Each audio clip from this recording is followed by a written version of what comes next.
봉서가 엄마 힘들어. 아이고, 우리 봉석이 어머니가 이것만 미리 알았어도 그렇게 힘들진 않았을 거예요. 우리를 힘들게 하는 잠재의식 어떻게 고칠 수 있을까요?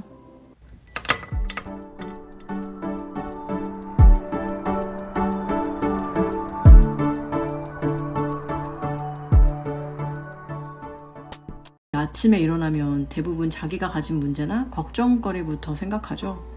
그리고 그 생각의 90% 이상 똑같이 내일 반복해요. 거의 부정적인 생각들인데 알아차리지 못하고 살아요. 우리가 영화관의 영삭이라면 똑같은 필름을 매일매일 돌려보는 거예요. 아주 지겨울 때까지. 대사까지 다 외웠어요. 예상되는 결과를 보고 또 보죠.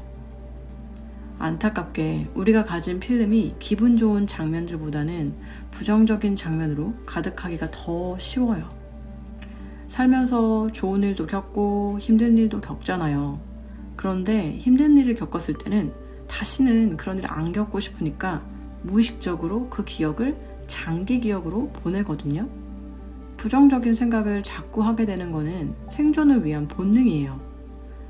그런데 문제는 매일 아침 기억 속에 저장됐던 부정적인 생각으로 시작을 하면 그 기억과 한 세트인 부정적인 감정도 같이 느끼게 된다는 거예요.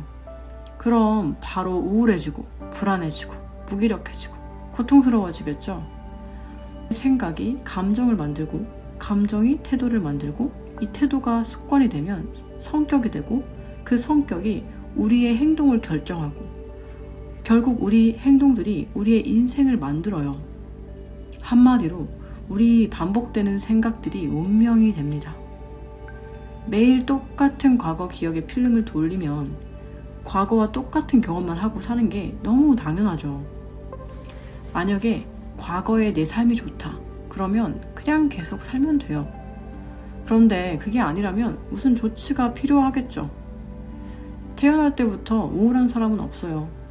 마음속에서 우울함을 불러오는 생각 필름을 매일 돌려봐서 우울해지는 것 뿐이에요. 그만 우울하고 싶으면 그 생각 필름을 그만 봐야죠. 우리가 35쯤 되면 우리 잠재의식은 과거의 경험에 의해서 거의 다 완성이 돼요. 우리 행동의 95%는 잠재의식에 의해서 결정이 되는데 잠재의식의 변화 없이는 행동이 절대 변하지 않아요. 나머지 5%가 현재의식, 의지력의 영역인데요. 아무리 내가 살 빼고 싶다, 좋은 사람 만나고 싶다, 건강해지고 싶다, 돈 많이 벌고 싶다고 의지력을 가지고 결심을 백날 해도 실패하는 이유가 바로 잠재의식에 아무런 변화가 없었기 때문이에요. 그럼 어떻게 잠재의식을 변화시킬 수 있을까요? 잠재의식은 상상과 현실을 구분하지 못하는 특징을 가지고 있어요. 이 점을 최대한 활용하시면 되는데요. 부정적인 상상을 하면 우리 몸은 그 일이 진짜 일어나고 있다고 믿어서 그런 화학적인 변화가 몸에서 일어나요. 반대로 긍정적인 생각을 하면 우리 몸은 그 일이 또 진짜 일어나고 있다고 믿어서 그에 걸맞는 화학적인 변화가 일어나요. 근데 중요한 건 우리가 항상 잠재의식에 연결되어 있지는 않아요. 생각해 볼게요. 우리 몸이 수십 년 동안 나한테 똑같이 야, 너가 될 리가 있겠냐? 아우, 이놈의 몸은 맨날 아파. 진짜 너 못생겼다. 같이 부정적인 말을 들어왔다 칠게요. 그럼 현실에 그 부정적인 생각들을 확신하게 만드는 경험들이 이미 펼쳐져 있어요. 생각이 현실을 만드니까. 그런데 거기에 갑자기 넌 될 놈이야. 넌 건강한 사람이야. 너 진짜 매력있다. 이렇게 정반대되는 말을 하면 몸이 믿을까요? 이때는 긍정학원이 잠재의식에 잘 전달되지 않아요. 보통 낮에는 우리가 현재의식에 연결되어 있어서 이성적인 사고를 하고 있는 상태인데 이때는 뇌파가 보통 베타파 상태예요. 그럼 언제 잠재의식에 연결이 될까요? 뇌파가 더 떨어져서 알파파나 세타파로 내려가면 잠재의식에 연결이 돼요. 매일 자동적으로 뇌파가 내려가는 때가 하루 2번 있거든요.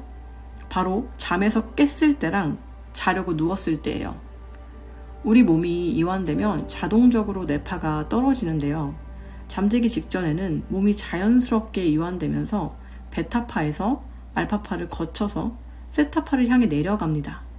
이때가 바로 잠재의식이 현실과 상상을 구분하지 못하고 상상이 진짜라고 믿는 상태가 돼요. 잠들기 직전 아침에 일어났을 때 그 몽롱한 상태, 그때를 활용해야 돼요. 이때를 잘 활용하면 잠재의식에 직접적으로 연결이 되거든요.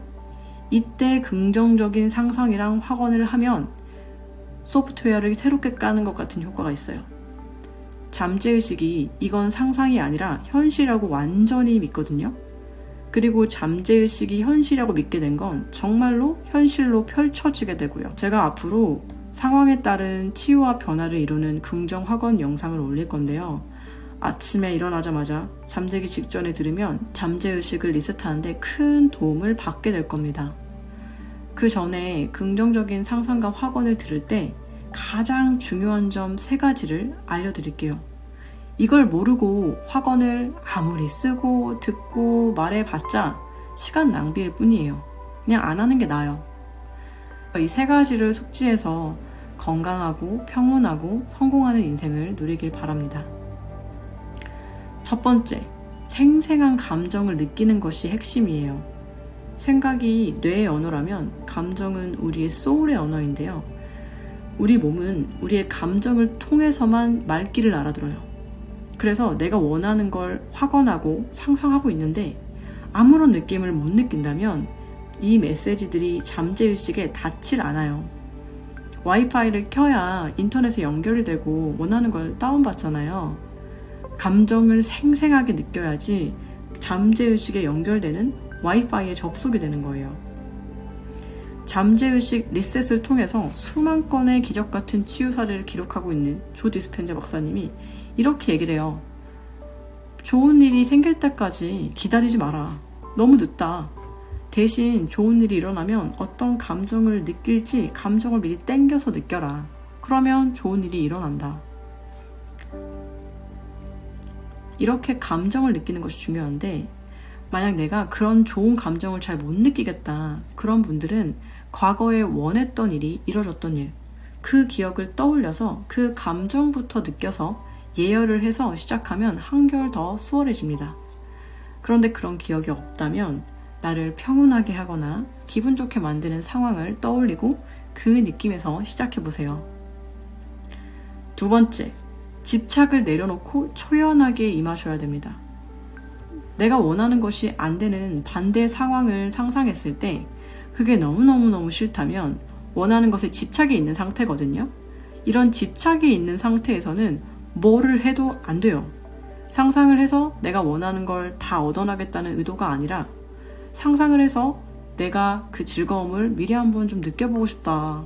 이런 순수한 의도를 가지고 하는 걸 추천합니다. 어떤 결과가 있어도 이유가 있을 거고 겸허하게 받아들이겠다. 그런 초연한 마음 상태로 있어야 뭐든 잘 됩니다. 만약 집착이 너무 크다면 긍정학원을 시작하기 전에 내가 무서워하는 최악의 상황에 대한 두려움을 느껴주는 작업을 먼저 해줘야 돼요. 두려움은 느끼면 사라지거든요. 억누르면 배가 됩니다. 내가 뭘 두려워하는지 관찰해보고 그 두려운 마음을 먼저 알아주세요. 세 번째, 최소 21일 동안 매일 실천해야 돼요. 수십 년 동안 주입된 부정적인 사고 회로가 한두 번의 긍정 확언과 상상으로 절대 바뀌지 않습니다. 뇌 속에 새로운 긍정적인 사고의 회로를 만드는 데는 최소 3주가 걸려요. 그래서 적어도 21일 동안 하루에 한두 번씩 반복해서 듣고 상상하고 느껴주는 훈련을 해야 변화가 일어납니다. 만약에 3주 동안 실천했는데도 크게 달라지는 게 없다면 그만큼 부정적인 사고 회로가 깊게 파여 있다는 뜻이에요. 상황에 따라서 좀 더 빠르게 또는 좀 더 걸릴 수도 있어요. 평생 막 먹다가 하루 이틀 다이어트 했다고 바로 날씬해지지는 않잖아요. 그쵸? 긍정적인 확언과 상상이 아침에 양치하는 습관같이 될 때까지 길들여지라고 적어도 3주는 하라고 하는 거예요. 제대로 했다면 그 이후에는 시키지 않아도 내가 너무 좋으니까 저절로 하고 있을 거예요. 긍정적인 상상을 잘 해줬다면 금방 티가 나는데요. 잠재의식이 우리가 그걸 이미 갖고 있다고 느끼기 때문에 욕망과 결핍감이 사라지는 걸 느껴요. 마음이 한결 편해지죠. 근데 반대로 상상을 하면서 이 욕망과 결핍감이 더 커진다면 긍정학원을 잘 못하고 있다는 증거예요. 앞으로 긍정학원과 상상할 때는 이 점들을 참고해서 제대로 하면서 원하는 인생의 변화를 경험해 나가시길 기원하겠습니다. 같이 긍정학원을 시작할 분들 모두 반갑고요. 다음에 만날게요. 감사합니다.